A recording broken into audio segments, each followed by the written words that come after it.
chat. Right over here.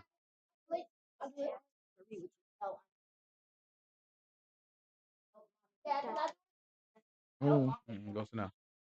Sabbath peace. Sabbath peace. It's Go sit another down, buddy. opportunity for us to hear and learn of the word of truth that's I given think to so. us by the Most High God. All honor goes to the Father through the Son, whose name is Yahuah. In him lies the only hope for salvation. We know that it is obtained by grace through faith, not of works, lest anyone should boast. It's given freely as a gift to all who obey him. We understand that if you do not obey him, it is made manifest or made obvious that you do not believe. In this state, you should expect no good thing from the Most High. However, anything that you do get, whether it be a gift of tongues, a gift of prophecy, or any supernatural experience that you may have, it can and it will be used against you in the day of judgment. With that said, peace to the saints that are in the room, to the saints that peace to the saints that are in the room, to the saints watching in on the camera, to the saints in the chat, to the saints scattered around the world that we don't even know about, to the saints.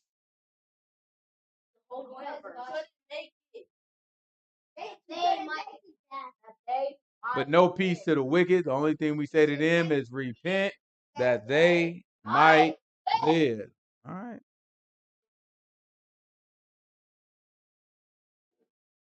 That's hate. That's hate. I'm just telling you, that's hate. That's hate. So last week we continued on through Leviticus chapter very good, boy. Leviticus chapter 19. And we talked about which commandments. Who got it?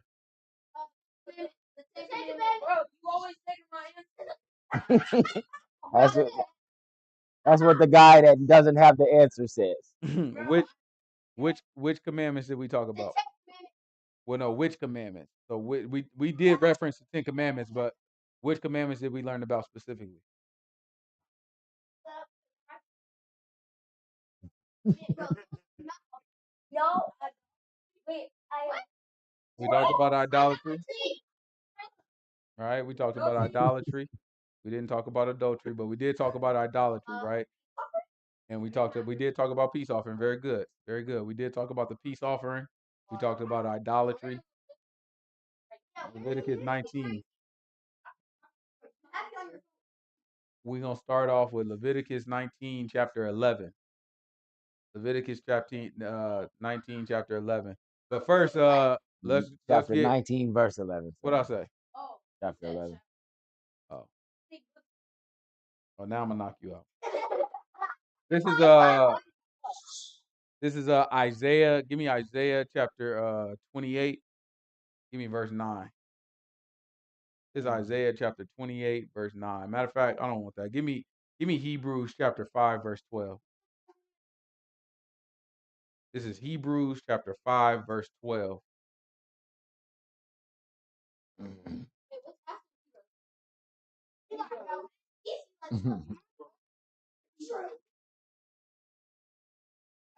It's Hebrews chapter 5, verse 12.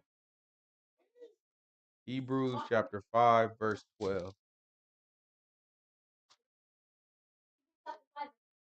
Well,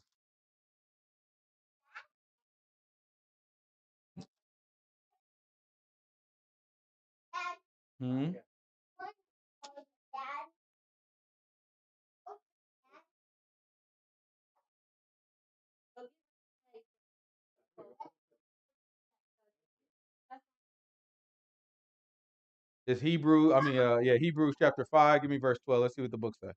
but when the time ye ought to be teachers, ye have need that one teach you again, which be the first principles of the oracles of God, and are become as such of need of milk and not of strong meat. For everyone that uses milk is unskilled in the word of righteousness, for he is a baby. Right. So he said, if anyone who uses milk, you're unskilled, right, in the dividing of the word and understanding of the word. Right. So now the question becomes, what is the milk of the word? What does that mean? Milk of the word. Okay, well, I got an answer for you. Watch this. Keep going.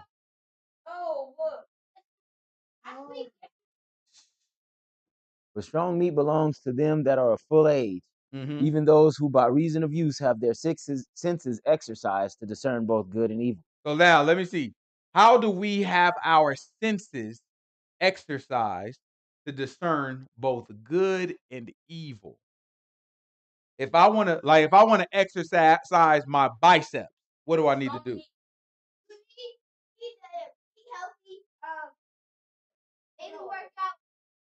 I might got to work out my arm, right? I might got to do some curls if I want to work on my biceps. If I want to work on my darn quads, what I got to do? I mean, I might have to do some squats. So now the question is, if I want to work out my senses to discern both good versus evil, what do I have to do? The book says by reason of use.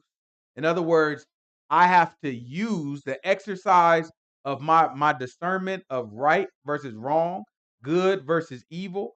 The only way to exercise that is by putting the word into use, right?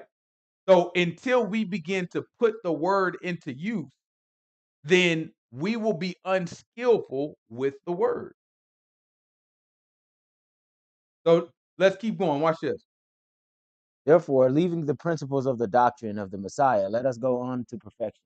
Right? So now he said we're leaving the principles of the doctrine of the Messiah. In other words, we're leaving the milk. When it says principles, that means the basics, right? So we're leaving the milk. The principle means like the first, like everybody at the school has a principal. That means that's the one person that's over everyone else, right? So that's the first, right? That's the head.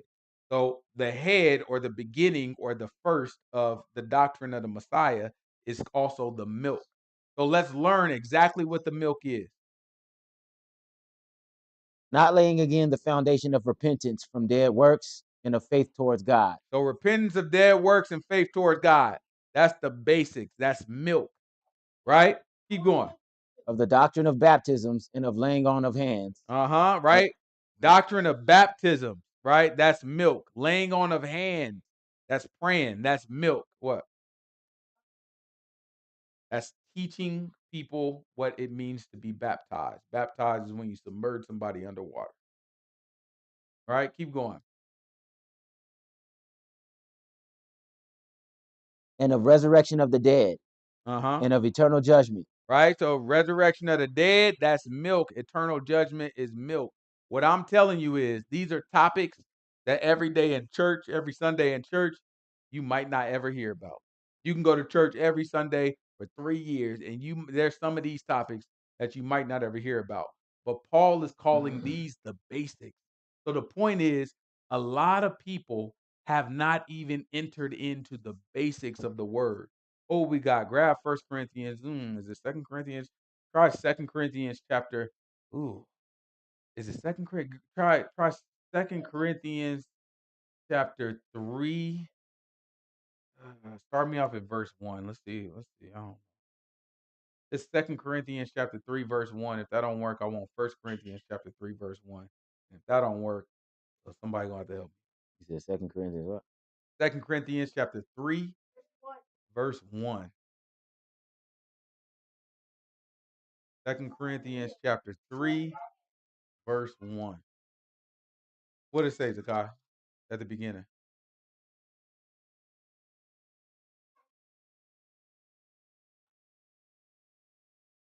Commend ourselves? You can read. I don't think that's it. I don't think that's it. Do we begin to commend ourselves again? That's when he talk about the letter. Maybe it is. Let's see. What are you looking for? It's 2 Corinthians. When he say the carnal. He talk about carnal and milk. This is 2 Corinthians chapter 3, verse 1. Watch what the book say. 2 Corinthians chapter 3, verse 1. Do we begin again to commend ourselves, or need we, as some others, epistles of commendation Zakai, to you, go tell them to be quiet. or letters of commendation from you? Uh-huh. Ye are our epistle, written in our hearts, known and read of all men. For as much as ye are manifestly declared to be the epistle of the Messiah, ministered by us, written not with ink, but with the Spirit of the living God, not in tables of stone, but in fleshy tables of the heart. In such trust have we through the Messiah to Godward. Not that we are sufficient of ourselves to think anything of ourselves, but our sufficiency is of God, who also has made us able ministers of the new covenant, not of the letter, but of the Spirit. For the letter kills, but the Spirit gives life. But if the ministration of death, written and engraven in stones, was glorious, so that the children of Israel could not steadfastly behold the face of Moses, for the glory of his countenance, which glory was to be done away. Give me 1 Corinthians chapter 3, verse 1. I'm looking for when you talk about some choose Apollo, some choose Paul. That's 1 Corinthians. That's 1 Corinthians? Probably 4. 1 Corinthians 4? I think it's 4 when he was saying that. All right, well, let's look at there then. 1 Corinthians chapter 4. Let me see if it's there. I'm not sure. I think it's at the beginning, though. That's 4? Mhm.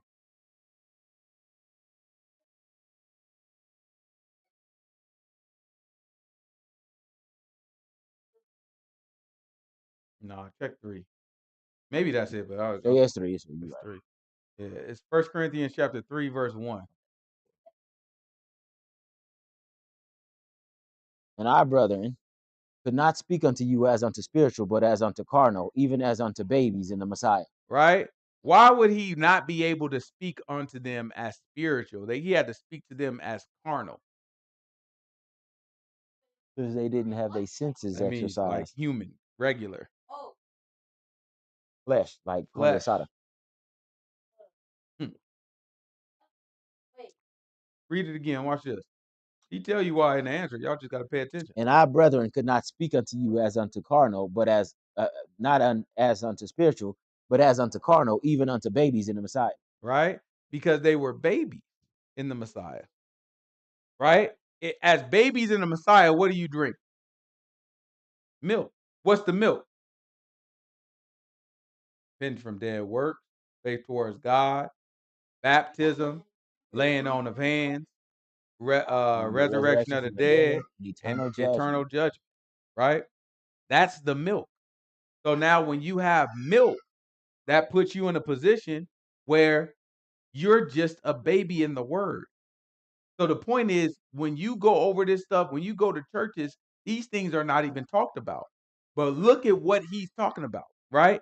He tells them, I had to speak to you carnally. I couldn't speak to you spiritual things. I had to speak to you carnally because you are still a baby. Now watch this. Keep going.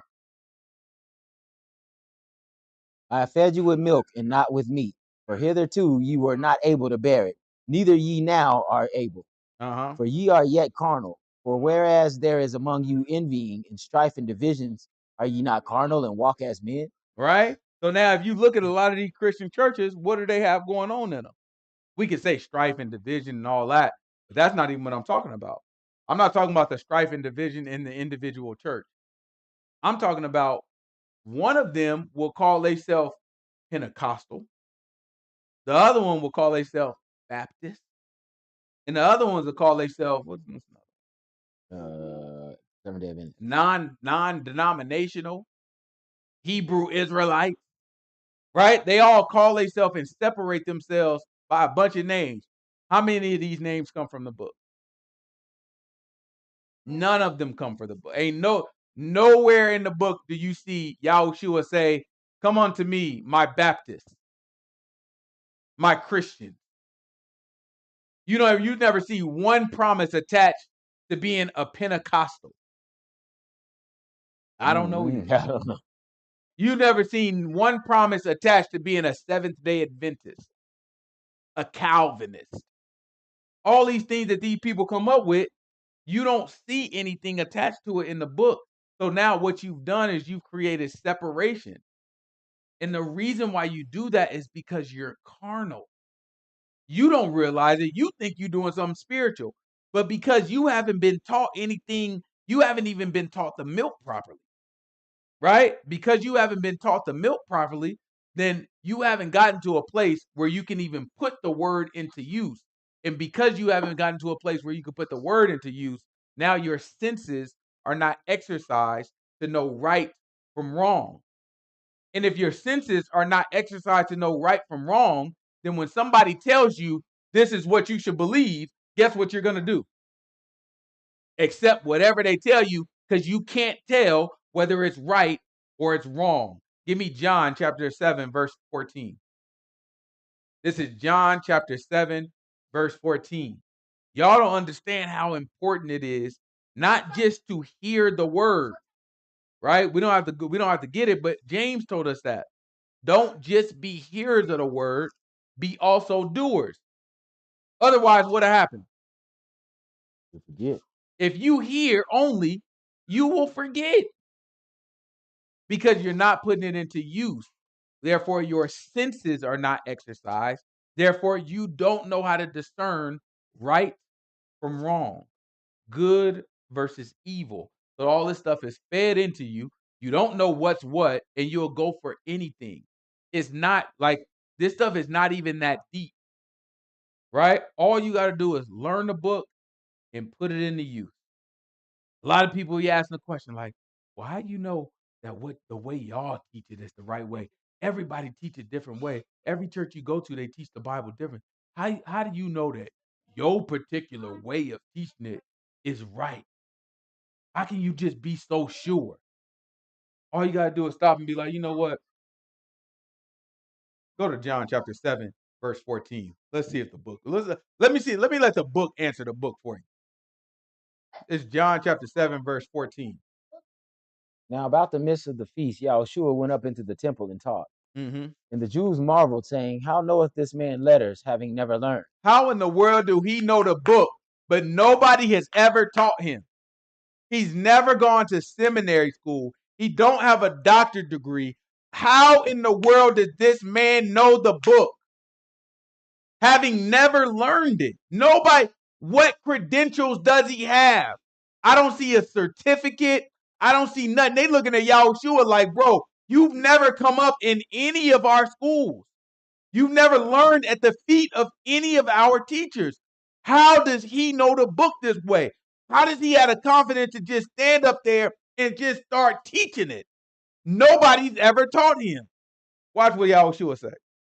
They ask, you know what they asked him really? How you know what you teaching is right? That's what they really saying. How do you know that what you're teaching is the right way to teach it? Watch how Yahuah answers. Bad boy. Yahuah answered them and said, my doctrine is not mine, but his that has sent me. You mean, boy? If any man will do his will, he shall know of the doctrine, whether it be of God or whether I speak of myself. If you do it, then you'll be able to discern right from wrong, good versus evil. He give you the play right here. Just do what the book say, and you're going to know who teaching the truth or not. Our problem is we don't want to do it. So that's why we're going over the law, because we're going to go make the law practical. We're going to make sure that we go over each commandment so that we can make it practical, make it something that we can use in our everyday life, take principles from it that we can apply into our everyday decisions. Sometimes our decisions are not even about right and wrong. Sometimes it's right and right. Sometimes you have to choose between two right decisions. And what I'm telling you is you can use Proverbs and Psalms and the law and the Gospels to help guide those right decisions. You can use examples from our history to help guide which right decision you prefer. Right? Sometimes I want to put on a green shirt. Sometimes I want to put on a blue shirt. There's nothing wrong with either shirt. But guess what? I might look at it and be like, you know what? There was a blue stitching in the tabernacle when we did it. I'm going to put on a blue shirt today. There's nothing wrong with that decision. But guess what? I've now tied part of my decision into considering what the word says. That's what I mean. Some stuff as simple as that, you can consider the word in your decision. Either decision is fine. You could say there's blue stitching in the tabernacle and I'm still putting on the green shirt. That's fine. But you've now considered the word in your everyday life. That's what we have to get into the habit of doing, because now our decision making is stronger when we do that, right?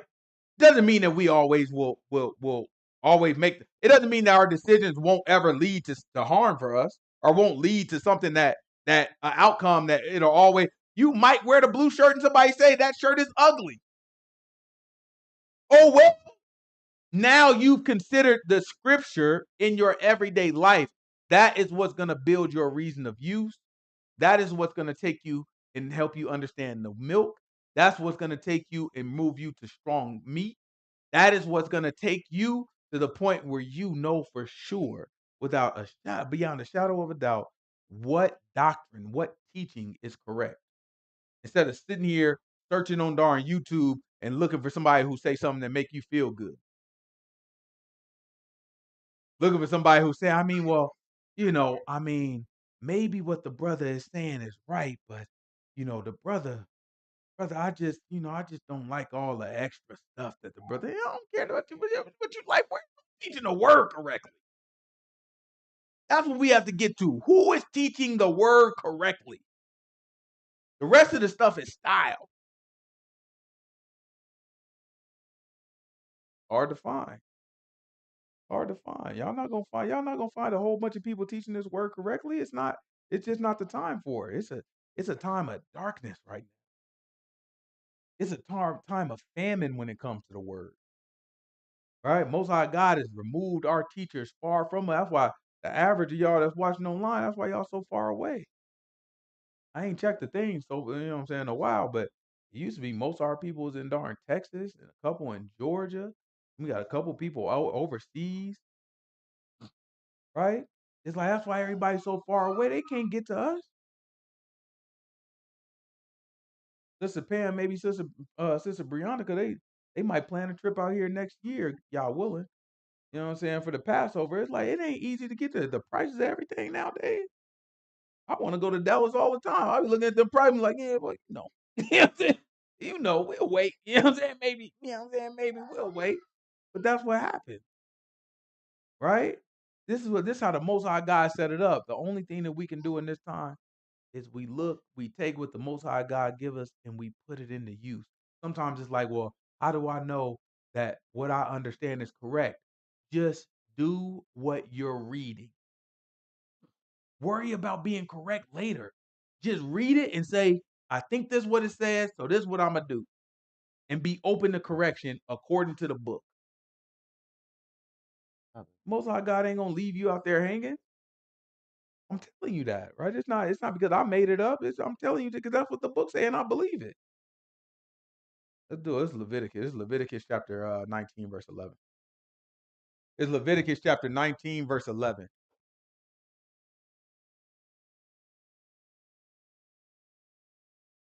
Eli, go put that ball up. It's Leviticus chapter 19, verse 11. We're going to pick up at the commandments. We've been moving through this kind of slow. We'll see if we can pick it up this week. Leviticus chapter 19, verse 11. Ye shall not steal, neither deal falsely, neither lie one to another. And ye shall not swear by my name falsely, neither shalt thou profane the name of thy God. I am Yahuah. Right? So now he says, basically telling you, don't be stealing and lying. He said, you shall not steal, neither shall you lie one to another. Right? And that's our law. Our law tells us that we can't, like we are not supposed to sit here and lie to each other and steal from one another. Like lying can be a version of stealing. Right? If somebody, you know what I'm saying, if I know it's something over there that really belongs to you and you ask me, hey, is something behind that door? No, it ain't nothing over there because I want to keep it. I've essentially just stole from you. I'm lying to keep you from something that I want. So sometimes lying can be a version of stealing. He said we ain't supposed to steal and we're not supposed to lie from one another. Right? So remember when we talked about we don't have to get it, but in Deuteronomy chapter 6, it tells us about the different types of laws, right? The commandments, the statutes. What are statutes? Statutes are rules, but what's a way of looking at those rules? Boundaries. Very good, right? So the statutes are boundaries, right? The Most High God sets boundaries, right? And then you have what else? You have the commandments, the statutes, and the Judgment. judgments, right? The commandments the statutes, and the judgments. What are judgments? Now what's the good? Right? The judgments are, it tells you how to handle an infraction. An infraction is when somebody crosses the boundary, right? When they overstep the boundary, when they break the commandment. How do you handle that? You handle that with a judgment, right? So if the boundary is you cannot go outside of the yard, that's the boundary, that's the statute, right? Then if somebody goes outside of the yard, the judgment will be if anyone goes outside of the yard, they must spend 3 days inside of their room with no video game, right? So the judgment is the consequence, right? That's the punishment for breaking the statute or breaking the commandment. So when you deal with lying and stealing, we have judgments that we have to learn about. So let's go to Leviticus chapter 6. Let's learn about some of these judgments. It's Leviticus chapter 6. Give me verse 1. I want y'all that's taking notes, I want y'all to note those down, particularly statutes, which are boundaries. These are the terms that you're going to see throughout the scripture, right? Statutes, which are boundaries, judgments, which are the consequences for your infractions, right? For breaking those boundaries, for what the book calls iniquity, which is sin. You say you go where? Leviticus chapter 6, verse 1. Mm-hmm. Go ahead. That's all you got? You ain't gonna never replace your dad. You know what I'm saying? You gotta keep going. Goodness, grandma, I'm trying to look. I'm hiring help. Man, that ain't a bad idea. Put 2 of y'all up there. Ooh, that's not a bad idea. Y'all might be on to something. You gonna let my man read? Look, we put one over here and one over here. I know, but they got to get used to this now. How many times I interrupt T? This is training. You know what I'm saying? It's training. You got to learn how to run them. Look, I put one over here.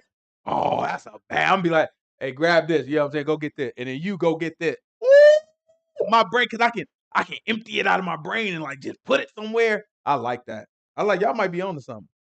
All right, finish telling me.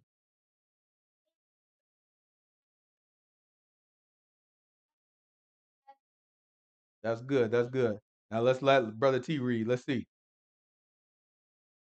And Yahuwah spake unto Moses, saying, if a soul sin and commit a trespass against Yahuwah, and lie unto his neighbor in that which was delivered him to keep, or in fellowship, or in a thing taken away by violence, or has deceived his neighbor. Right? So now he laid out a whole bunch of things.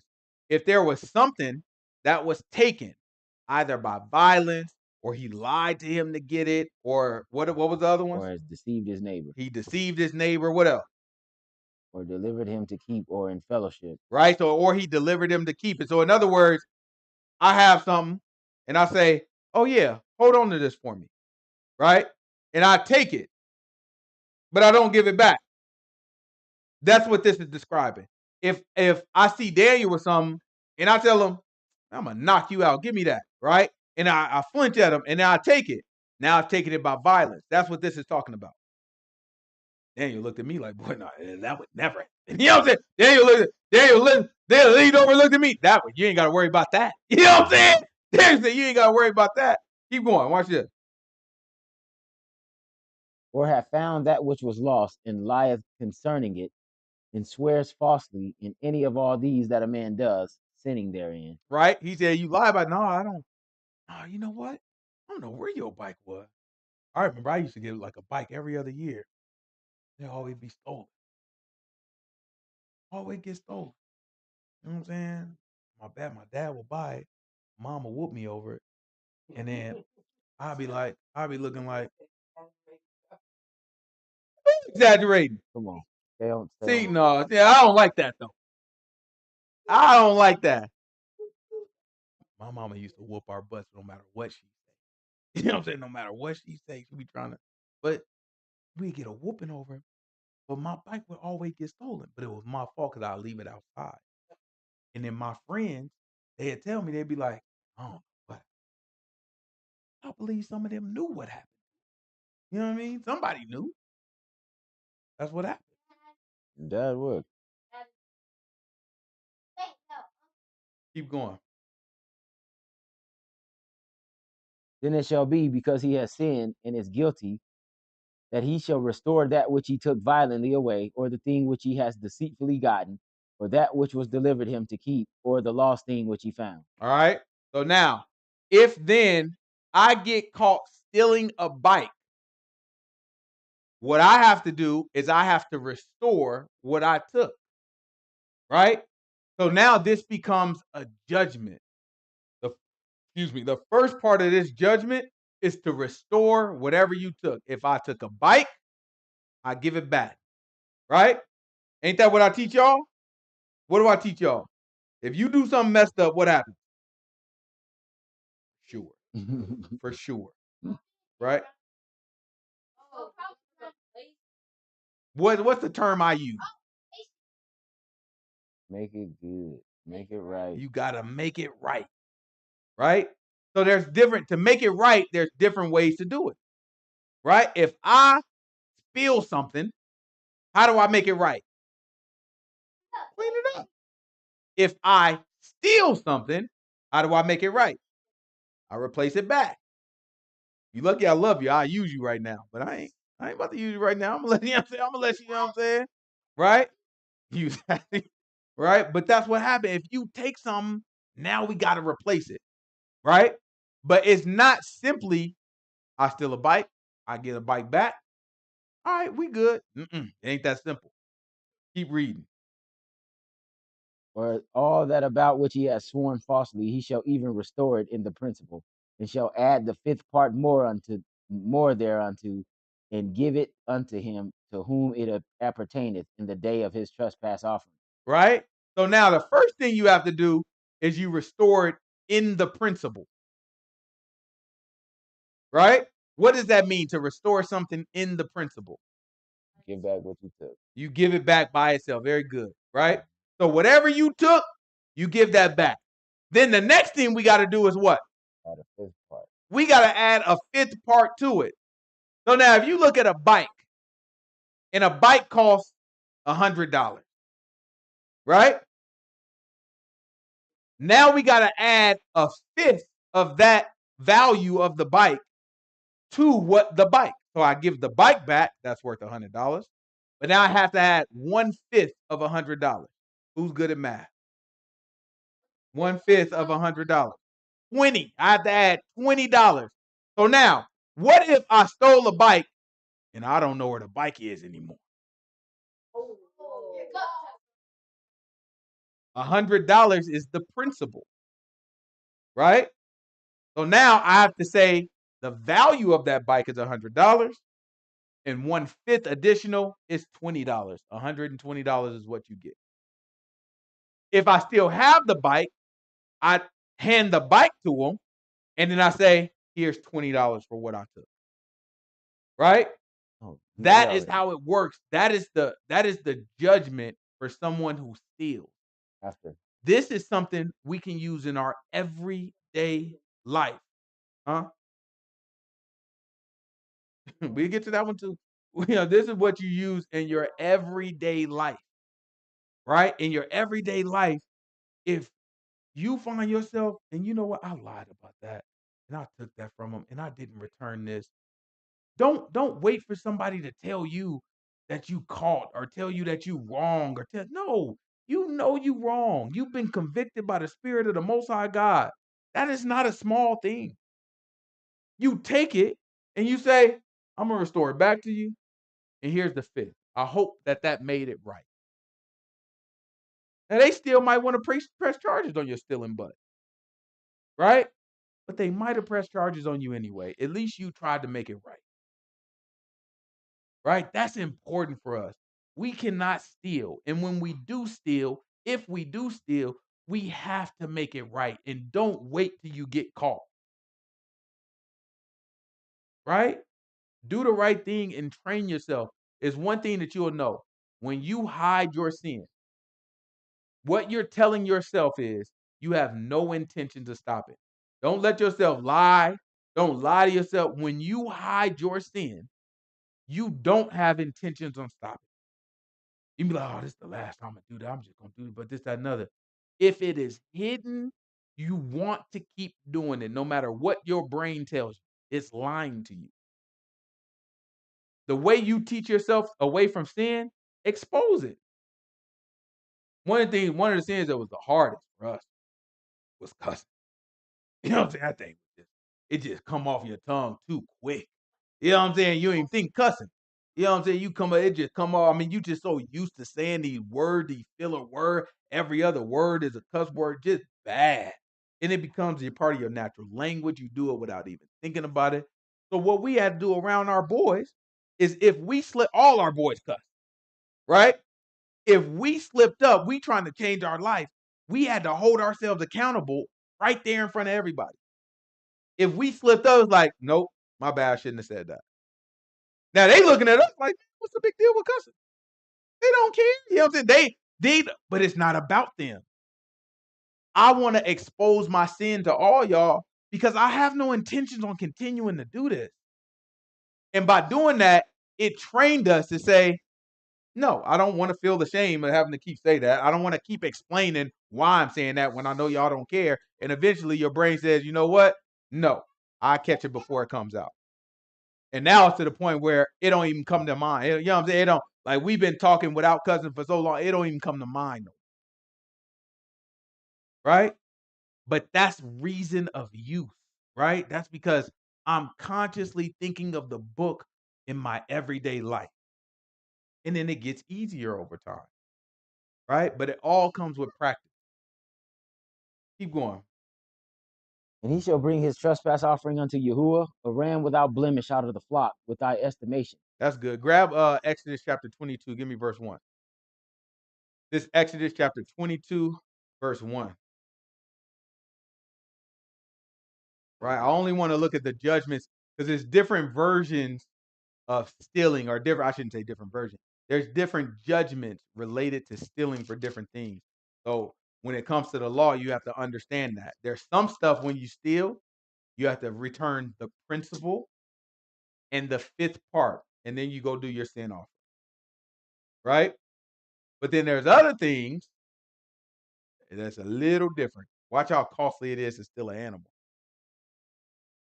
This is Exodus chapter 22, verse 1. If a man shall steal an ox or a sheep and kill it or sell it, he shall restore 5 oxen for an ox and 4 sheep for a sheep. So now, if I stole a bike, I'm restoring the bike and then 1/5 of the value of that bike. So if the bike is $100, I'm giving the bike back plus $20, right? But if I steal an ox, what do I have to give back? For every ox that I steal, I have to return 5 of them things. That's very different, right? That's very different from stealing a bike and just having to give 20% on top of it. Right? This means that I have to do 500% of everything that I steal. Very costly to steal an animal. So if I took an ox and I got stuck with it, then it's like, oh, now you got to come up with the value of 5 ox. 5 ox. Watch this. Watch the sheep. And 4 sheep for a sheep. Right? If it's sheep, you have to return 4 sheep for every 1 sheep that was stolen. So imagine somebody was like, you know what? Go ahead and take their whole darn barn. You know what I'm saying? Go. They ride off in the sunset with all their barn. Who'd that happen to? Jacob. Happened to Jacob? Laban. Oh, yeah.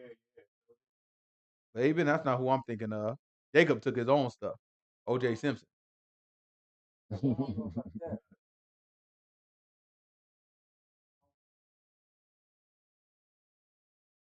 Who else did that happen to? Grab Job chapter 1. Let me see Job chapter 1.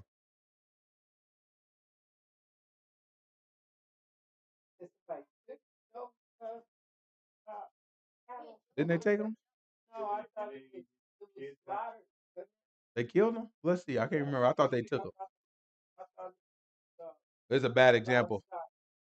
If they killed him, it's a bad example. But let me see. This is Job chapter 1. Jump on down to about verse what's it gonna be like? Verse 13? Verse 9, maybe? Well, you don't even know.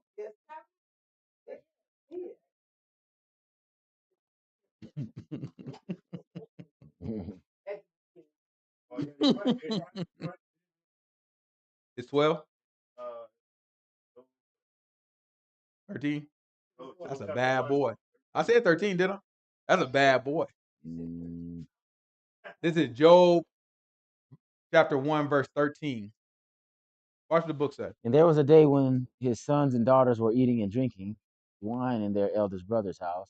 There came a messenger unto Job and said, the oxen were plowing and the donkeys feeding beside them.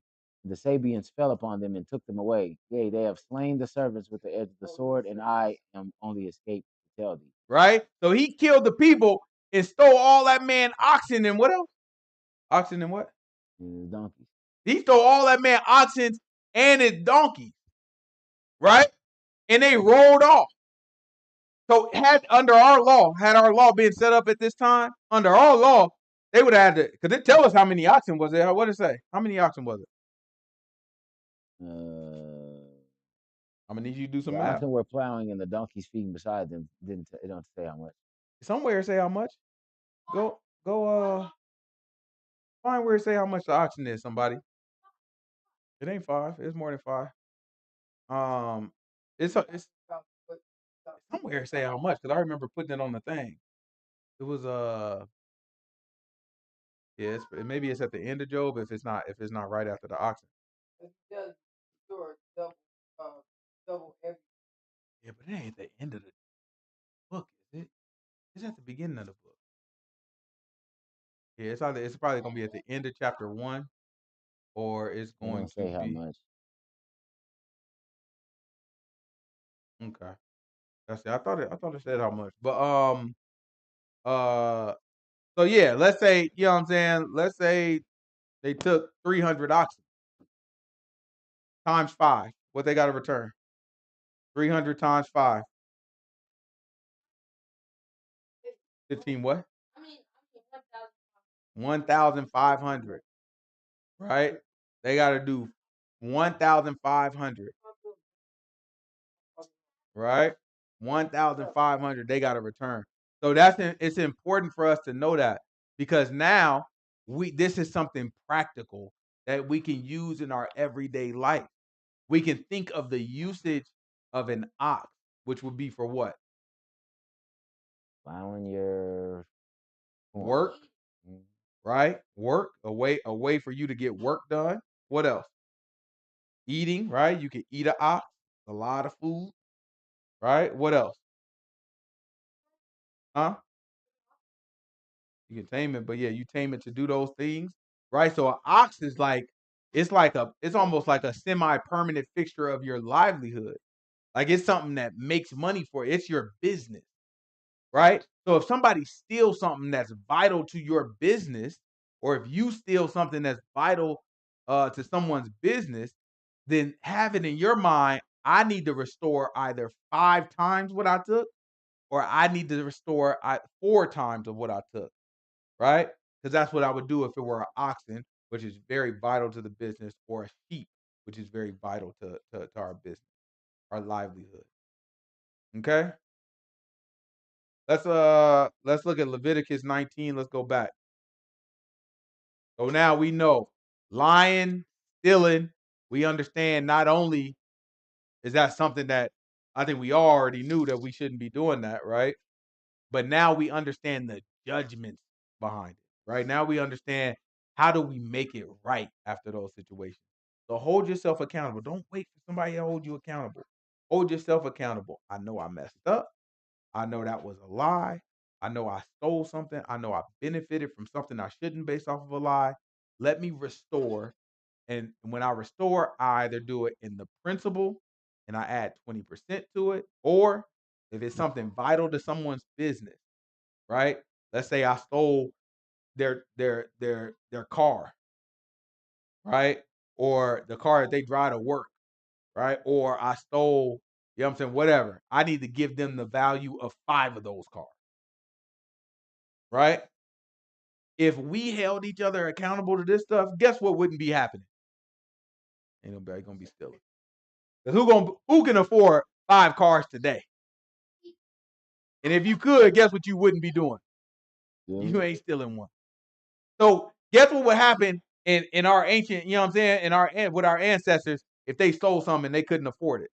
I can't afford 5 oxen. Nobody, I can assure you, nobody who stole an ox can afford to replace it 5 times. You gotta become their servant. That was the punishment. It's servitude. I gotta serve you and I gotta work for you day and night until I pay you back what I owe, until I've restored the value of what I owe. Right? That's important for us to know. Now, not only does that build community, right? Because this same person that stole from me, now I have authority over this person, right? Our whole community is watching them like, nah, do that work for him now. I get to give him command. And guess what we're going to develop in that process? A relationship. Now this person is rehabilitated in a human way, not just locked in a prison cell, and closed off from everybody, and put in an environment where you got this like dog-eat-dog world, people doing stuff to you. You gotta learn to know if you ride with us, you gotta fight. And if you don't fight, now we coming after you. Like what? You put somebody in a situation where it makes them twice the animal that they were when they walked in there, and y'all know this is what's happening, and we think this is a humane way to rehabilitate people.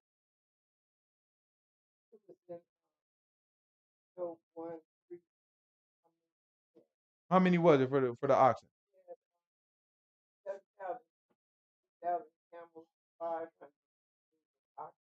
500. Well, how many teams he got to restore? 500 times 5. 500 times 5. 250.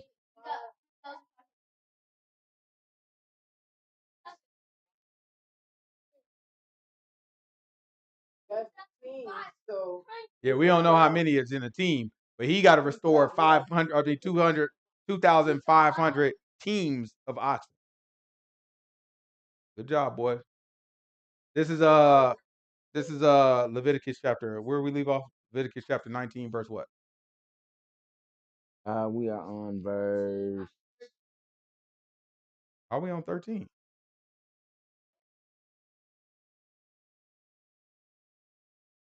We're on to verse 12, actually.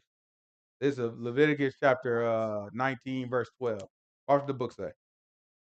Ye shall not swear by my name falsely, neither shalt thou profane the name of thy God. I am Yahuah. So basically, Most High God said, when you lying, don't be lying on my name either. Remember, Yahuah told us the same thing. Yahuah told us, man, look, don't swear by the temple or. Why did he tell us that? Grab this is Matthew chapter real quick. Grab Matthew chapter 5, verse 33. What did he say? Why did he tell us that? No, not this one.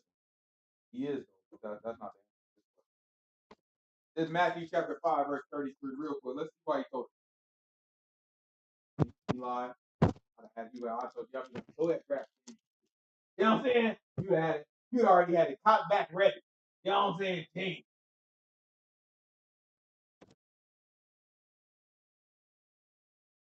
This is Matthew chapter 5, verse 33. Watch the book.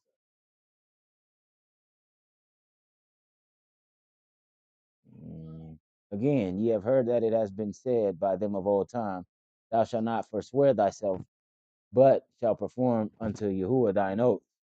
But I say unto you, swear not at all, neither by heaven, for it is God's throne, neither by earth, for it is his footstool, neither by Jerusalem, for it is the city of the great king.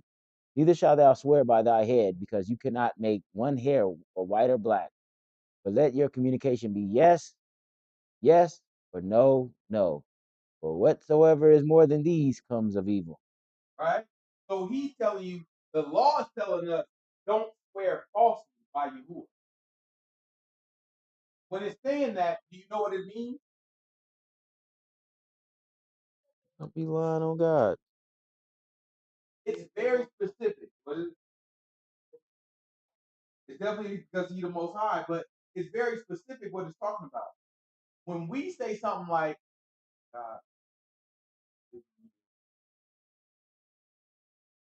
I will wait.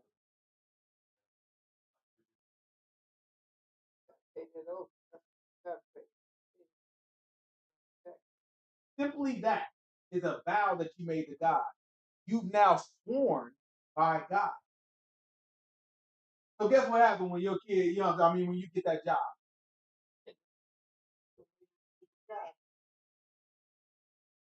They're putting in a church, right? I do it now. But you stop going to that church. The church will put them in. That was the commitment, right? What happened? We don't have to get it, but what happened when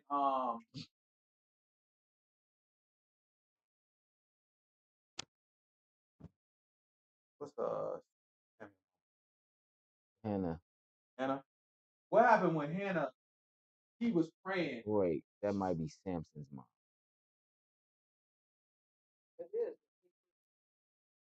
Samson's mom is Hannah. Samuel's mom. Samuel.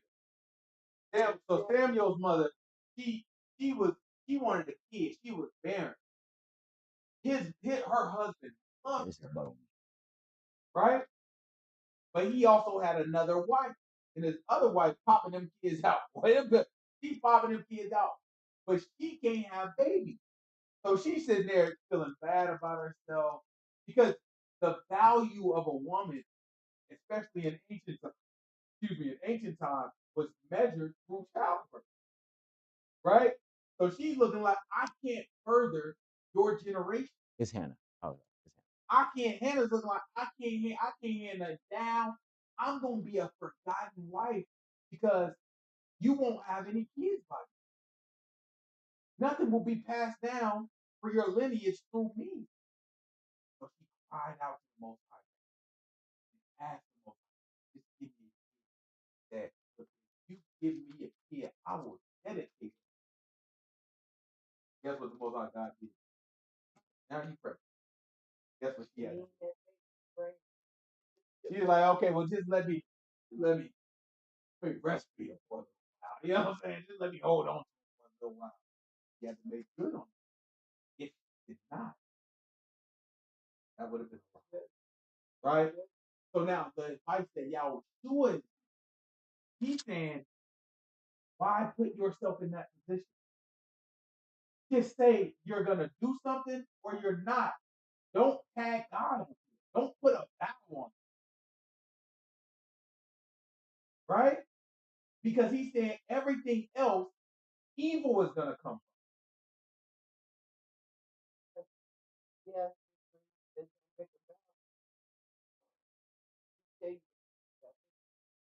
Probably is. Probably. Yeah. Right? Evil will come from that. And what that means is, it's not saying that making a vow is evil. What he's saying is, making the vow creates an opportunity to be tempted into evil. You're just like, it's an unnecessary, like you can still do exactly what you need to do. Go apply for the job and pray for the job. Why you gotta make it a job? Give me this job, I'm gonna do X, Y, and Z, right? Now you've opened yourself up for an attack.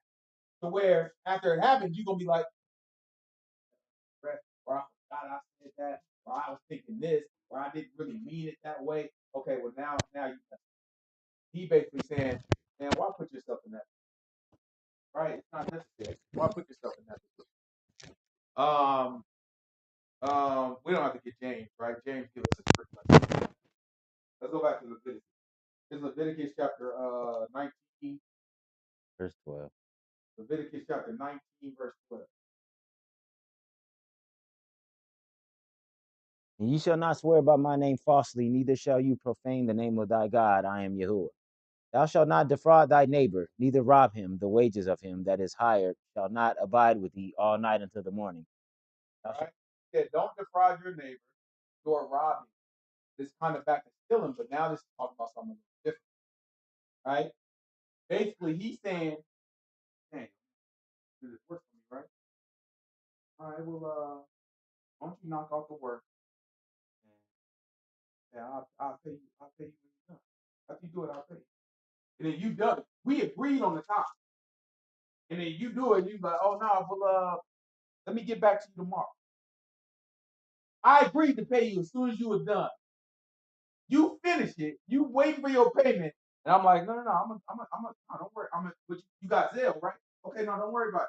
In the morning, I'll send it to you. In the morning, I'll send it to you. Sometimes my barber, right? He cut my hair, and I just be forgetting. You know what I'm saying? I walk right out. No, all right, man, bro. Yeah, I'll catch you. All right, man, I'll catch you later. Hey, you too. You too. Boy. You know what I'm saying? Walk right on out of there. Be driving, looking good too. After after the thing, you looking at that thing, you looking in that mirror, you looking like, you know what I'm saying? Admiring his work. In there all. Oh, that's not bad. You know what I'm saying? You gotta want to make a stop. Sometimes you want to make unnecessary stops after your haircut. You know what I'm saying? Just be like, hey, how y'all doing in here? You know what I'm saying? Y'all all right? How you doing? So you get to doing all that, and then I get home, go right to sleep, wake up in the morning, be thinking about my day. What do I need to do today? And pay my part. Guess what I'm gonna do? I add a little. All right, I might add a tip onto it because guess what? I forgot to pay you at the time that we agreed. You can call him right now. He's never had to reach out to me and remind me. As soon as I remember, my fault. I'm gonna add a little bit. Right?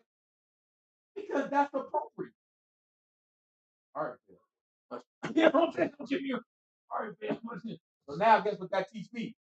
Don't forget. Right? Well, make sure you pay that man at the agreed time. That's important for us. That's not just common decency. That's kind of how we look at it. Oh, it's just common decency. No. That's our law. It is a sin for us if you don't. Y'all understand that? Like this is not just like, oh, this is polite. No. This is mandated by our book. Is how we treat our brothers. Read it again. Watch this. Leviticus chapter Thou shalt not 19. defraud thy neighbor, neither rob him the wages of him that is hired, shall not abide with thee all night until the morning. Right? Don't let that thing sit with you all night till the morning. Better get that man paid by that night. This is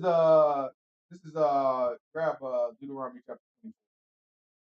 It's Deuteronomy chapter 24, verse 7.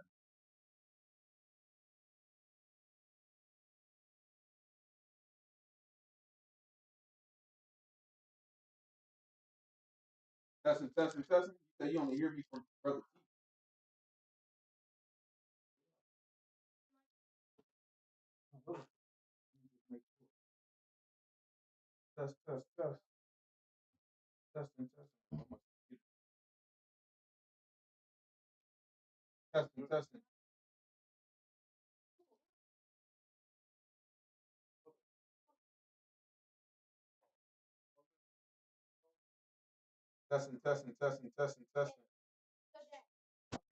Testing. Testing. Testing. There we go. Oh, my little thing got pulled out. Oh.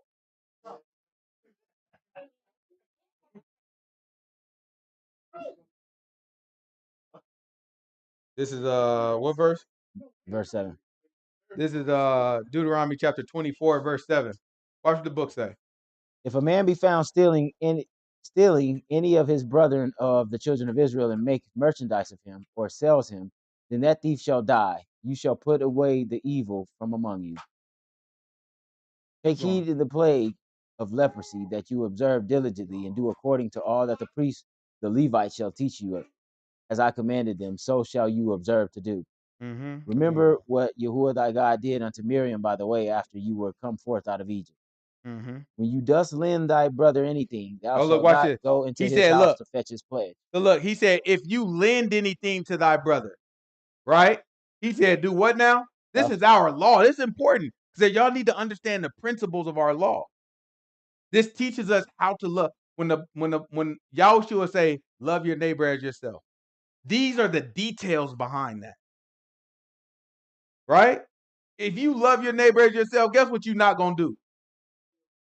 You're not about to steal from them. You're not about to hold on. You're not about to say, oh, no, I'll pay you on Friday. And then when Friday comes, you hold it on to it until Saturday to pay it, until Sunday to pay it. That's not love. You owe the man money, guess what you're going to do? Pay him when you agreed to. If you loan something to your brother, watch what the book say. This is our law. These people don't know no darn law. When thou dost lend thy brother anything, thou shalt not go into his house to fetch his pledge. Thou shalt stand abroad, and the man whom thou dost lend shall bring out the pledge abroad unto you. Dignity. Look, man, look, I'll tell you what. Go, you know what I'm saying? Oh, who borrowed something from me? My blower. I forgot who I gave it to. Yeah, you ain't got to snitch. You know what I'm saying? But you know what I'm saying? My blower, I didn't know where my blower was. You know what I'm saying? Because I just be lending stuff out. I don't know where it's at, this, that, and other. But I'm not about to go pick up the blower and be like, man, open up your door. Let me see where it's at. You had the thing. That's crazy. You know what you do? You sit back and be like, oh, you got it? Okay, well, no, go ahead and bring it out. Right? Bring it out. You know what I'm saying? And then you sit there and you wait and you give them time to find it or for them to tell you, I don't got it. And if I don't got it, then that falls into what we talked about before with stealing. Right? Because it said one of the things was, we don't have to go back and get it, but one of the stipulations was if someone gave it to you and you no longer have it, you have to restore the principal plus a fifth. Right? So it falls into the exact same category. Keep going. Watch this. Book said you got to stand outside and wait. He'll bring it out. And if a man be poor, thou shalt not sleep with his pledge. In any case, thou shalt deliver him the pledge again when the sun goes down, that he may sleep in his own raiment and bless thee.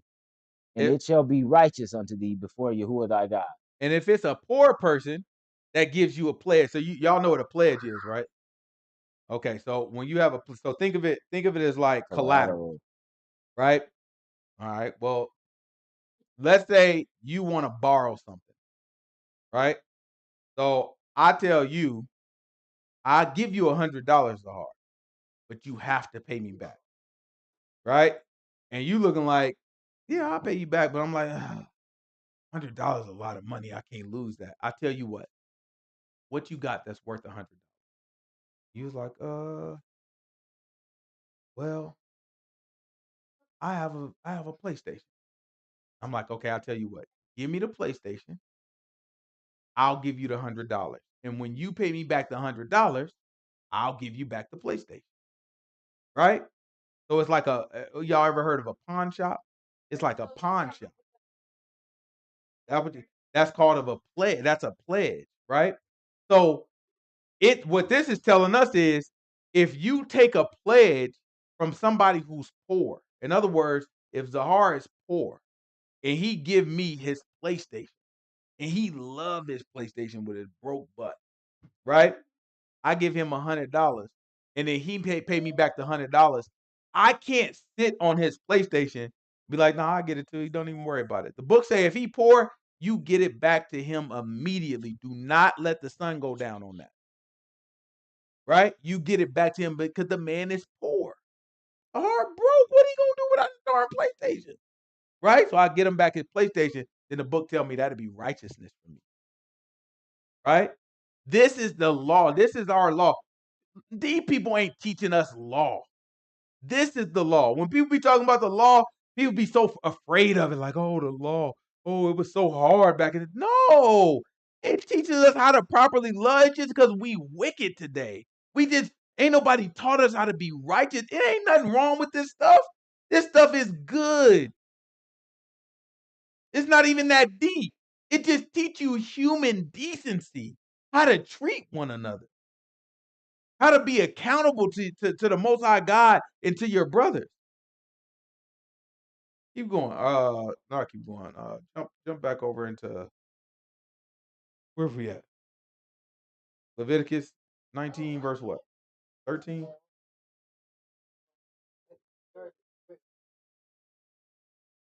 We at 13. 13. It's Leviticus chapter 19, verse 13.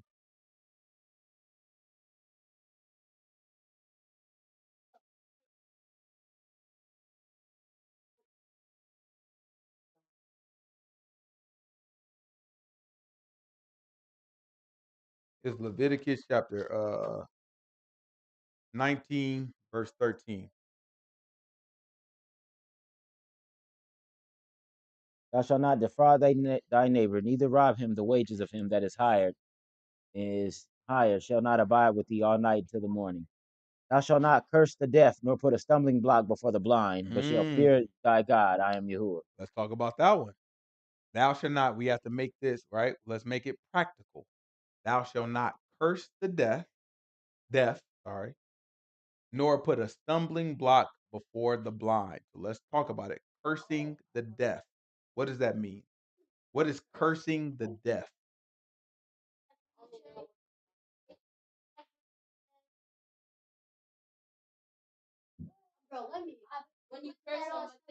You what? When you what? No. You just tell me what it is. What's cursing the deaf? No, so cursing the deaf, curse is basically speaking evil on them, right? So you wishing evil on them. You know what I'm saying? I hope you die. That would be a curse. F you, that would be a curse. Right? Those types of things are curses, right? When you're speaking something negative at a person, right? So then they're saying don't do that. So it's usually speaking, right? And they said don't speak negatively towards a person who's deaf. So I want y'all to think about that. I can't hear you. So imagine somebody you can't hear and you just like you blank, blank, blank, blank, blank, only because you know they can't hear you. The Most High God say that's cruel. Don't do that. Right? And then think about the other one. Don't put a stumbling block in front of the blind. So this person can't see. The Most High God say if you put something that they can trip over in front of them, when they're blind, that's wrong. Now, both of these to me are also very funny in idea. You know what I'm saying? Like, very, very funny. Where it's like, I'm cussing at somebody, but it's wrong. Right? And so, in principle, we can even take this and make it spiritual. Right? We can make some of these things spiritual. Spiritually, we can't take people who can't hear or see the word and put them in positions where it's a stumbling block for them, or put them in positions to where we're cursing them or cursing them to damnation. Those things are not appropriate for us, which is why we don't have to get it. But that's why Paul told us, he told us, man, you ain't got to judge the people that's out there. If you're going to judge somebody, judge your brothers. Judge the ones that do want to hear the word. These people that can't hear the word, can't see the word, it don't make no sense for you to be messing with them. But we can't put a stumbling block in front of them, nor can we mistreat disabled people. It's pretty much what this is telling us. It's telling us we should be taking care of disabled people that's dealing with ailments and disabilities. We should be able to support them with generosity and not in consideration. Keep going. You shall do no unrighteousness in judgment. Thou shalt not respect the person of the poor, nor honor the person of the mighty, but in righteousness shall you judge your neighbor. Right? So whether a person is poor or whether they're strong and rich, either way, you judge based off of righteousness. You can't say, you know what, because you poor, I'm gonna let you win this case. That's wrong.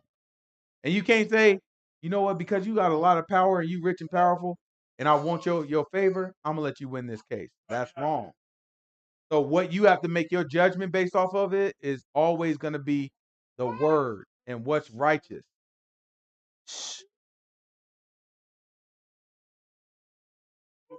Keep going. Ezra, I said be quiet.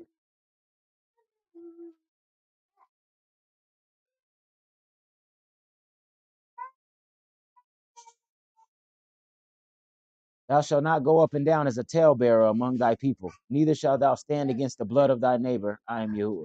He said, thou shalt not be a talebearer around our people. A talebearer is just somebody who spreading gossip and spreading lies or spreading, just talking everybody's business and talking lies about people, right? And then he said, neither shall you stand against the blood of what? The blood of your brother, the Right? blood of thy neighbor. Neither shall you stand against the blood of thy neighbor. In other words, you don't try to get nobody killed for something that they didn't do. Go ahead.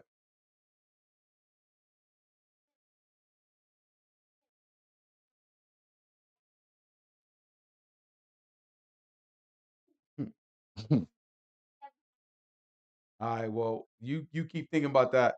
Let's go to Exodus chapter 23 real quick. This is Exodus chapter 23.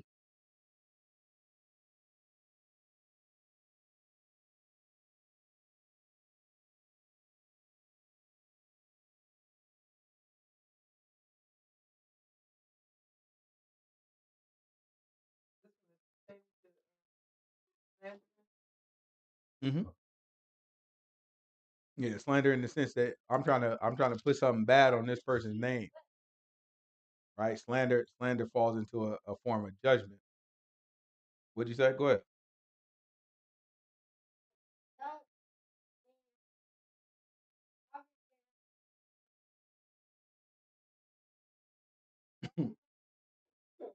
That's not exactly what this is saying.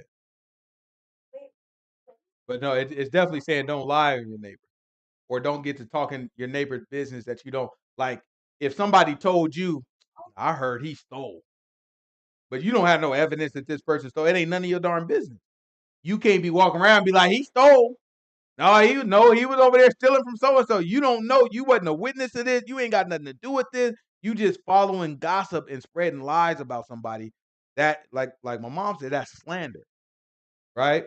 And our books would not have us do that, right? That's standing against the blood of your people, right? Basically, you're saying something that could get this person killed, right? And by doing that without proper evidence, right, you're now standing against his blood. That's not appropriate for us. This is what I say, Exodus chapter 23. Give me verse 1. Thou shalt not raise a false report. Put not thine hand with the wicked to be an unrighteous witness. Right? Do not put your hand with the wicked to be an unrighteous witness. There's a way to be a righteous witness. That's, I saw this person do this, or I have evidence that this person did this, and I want this to be taken care of. That's a righteous witness, also called snitching. That's a righteous witness, right? Snitching would be an example, or I should say, a righteous witness would be an example of snitching, right? What people call snitching. It is okay and it is right to snitch when you're telling the truth about an infraction, about someone who crossed the boundary, who fell outside of the Most High God's statute, right? So that's one thing, right? Don't put your hand with an unrighteous witness. Keep going. Thou shalt not follow a multitude to do evil, neither shalt thou speak in a cause to decline after many to wrest judgment. Right? So now if 300 people was over there saying, yep, he did it, he's wrong, you log in online and everybody's saying the same thing about this person. He did it, he wrong, this, that, and other. Our book says we can't just jump and follow the crowd and just say it just because. Go put it down. Our book teaches us that it's none of our business unless we have evidence. We can't run around and just because everybody's saying it, jump on the bandwagon and just be like, oh, yeah, no, it must be true because everybody's saying it. No, let me tell y'all right now, the majority of people are often wrong. How many people, when the Most High God, when Yahuah, right, when Yahuah said, some people going to make it in the kingdom, did he say many? No, he said many are going to try, but you will make it. Many are going to try. A multitude of them are going to try, but only a few are going to make it. So You always have to think of that. When you see the majority of people doing anything, the first thing you want to think of is, do I really want to be with the majority? Because I already know the majority of people going to try, but only a few of them is actually going to make it. Do I really want to be with the majority? You think really hard about that and make sure whatever you put your voice behind or your action behind or your activity behind, you make sure that it's something that's correct and righteous. And if it ain't, then you make it right when you find out you're wrong. Keep going. There's one more, I think. Neither shalt thou countenance a poor man in his cause. If thou meet thine In other enemy, words, when they say countenance a poor man, it's saying like it's like neither shall you have honor or pity on the poor man. And it's so just because of it's basically what we were saying before. Just because somebody is poor, don't mean that you always, if you being a judge, you like, well, you owe him money, but he poor. He can't pay you back that money. Man, no, you don't have to do that. Right? It's a lot of judges that they're trying to overcorrect, right? They looking at like some of these poor people that's committing crimes, and some of these judges will let them out, right? It's some people that have like heinous crimes. So now Republicans are mad about that thing, and they looking like they only pick on the black one. They ain't mad about the white people that get let out. But you know what I'm saying? They looking at some of these criminals that go off and kill somebody, and these judges. It is true that these judges shouldn't have let these people out. They committed crimes that should have, you know what I'm saying, that should have kept them in jail, or at least put some other form of rehabilitation on them, right? But they let them back into society, and then they end up committing another crime, and that leads to a death. You know what I'm saying? They upset about that. But part of the reason that some of these judges do it because they looking at them like that's because they're poor, right? But it's like you can't just do that. It can't just be because they're poor. You have to be able to say, oh, okay, it is okay to be like, as American law that created the conditions in which this person is in. Therefore, it is unjust for us to punish this person for conditions that we created. That's absolutely just, right? But to just say that person's poor, so they shouldn't be held accountable for what they did, no, that's not good, right? Our law won't allow that. Just because you poor, don't mean that you get to do what you want to do.